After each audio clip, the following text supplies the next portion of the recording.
So welcome back. So in today's session, we'll learn about Python's magic method underscore underscore stir or underscore underscore wrapper method, or also known as dunder stir or dunder wrapper method. So let's get started. So in Python, when we say dunder method, we actually mean the class methods which starts with underscore underscore. So we have init, we have stir, and we have wrapper method. So these methods are defined in a Python's data model. So the stir and the wrapper methods can be helpful while debugging or while printing the useful information about the class or about the object. Okay. So first, let's understand the difference between stir and wrapper by using the built-in class. So we can use built-in class. Let's say let's import date time. Okay.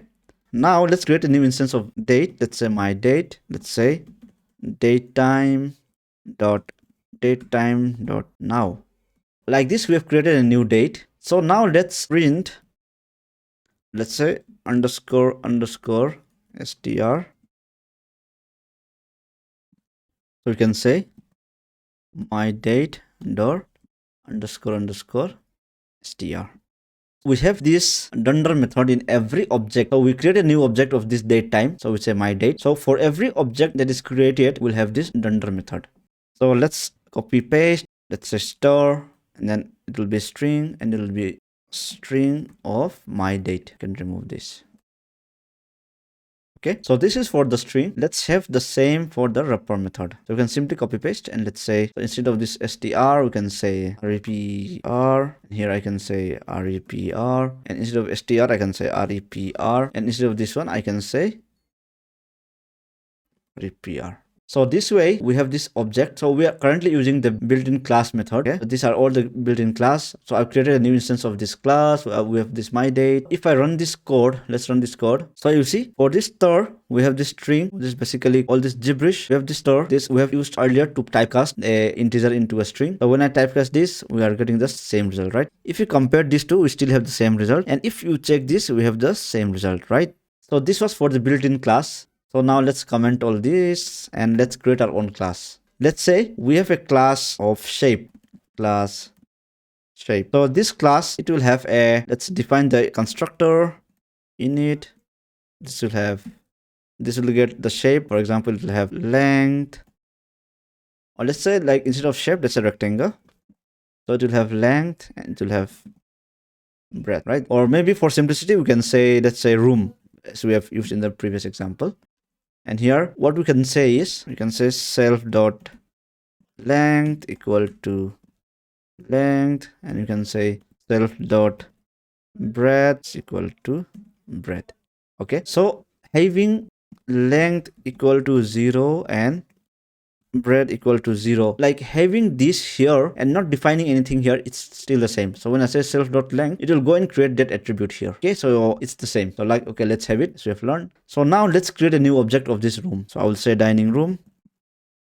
So dining room equal to room. So I need to pass the length and the breadth. I can say 100 and I can say 80. So this is a classroom. It has two attributes, length and breadth, and we have a constructor. So what is a constructor? This constructor will be called whenever we create an instance of this class, or we create an object of this class, right? So when I create an object here, so this will get called, and I'm passing the length and the breadth. So if I print, let's say print, and let's say str dining room, and let's print wrapper dining room. Okay, so if we run this code, you see we have the same output for both of them. Why is that? Because if you can see, when we say star, it will go and look for this dunder star in this class.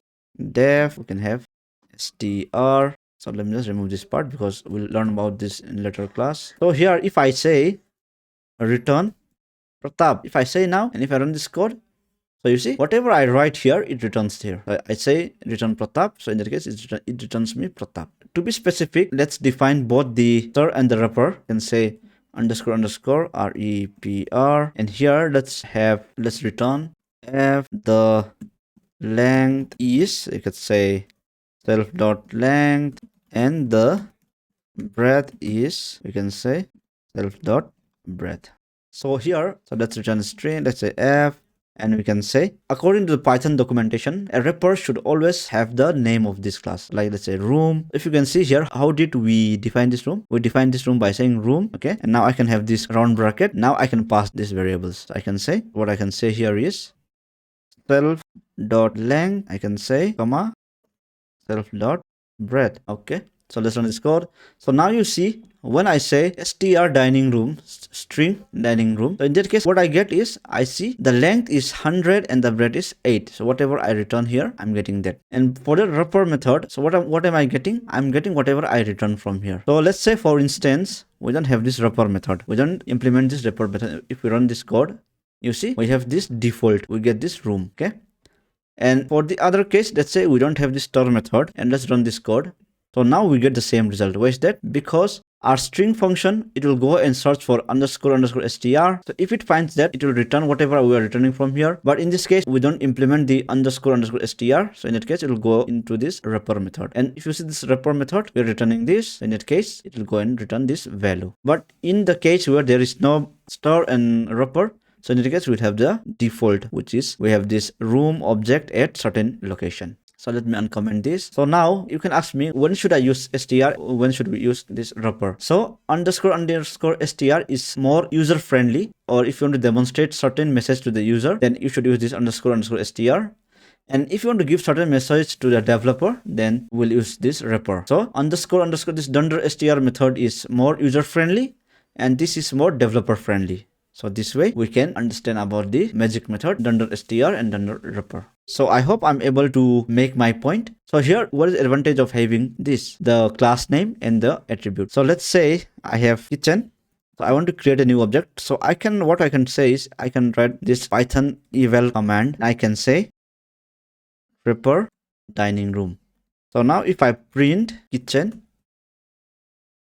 you see this is kitchen. So this is basically the magic of wrapper and the star method. So we should always remember when we return anything from this wrapper method, it should exactly be same as like this. So whatever we are passing, right? So we have this room, the name of the class, and then we have this parentheses. So this is the parentheses to initiate the class, and these are the attributes which you are passing here.